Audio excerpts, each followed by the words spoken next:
How's it going?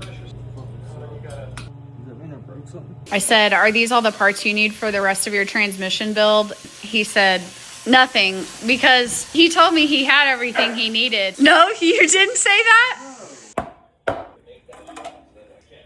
What does that mean? It's metal. Is that not good? Not really.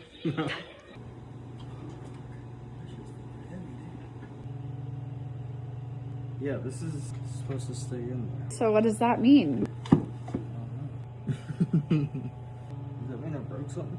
I don't know what I fucked up. Oh, fuck. Everything all good? I ain't got shit. All right, y'all. So unfortunately, this is all too familiar of a sight. If this looked like this, is it still making it to 2K Yep. in 21 days?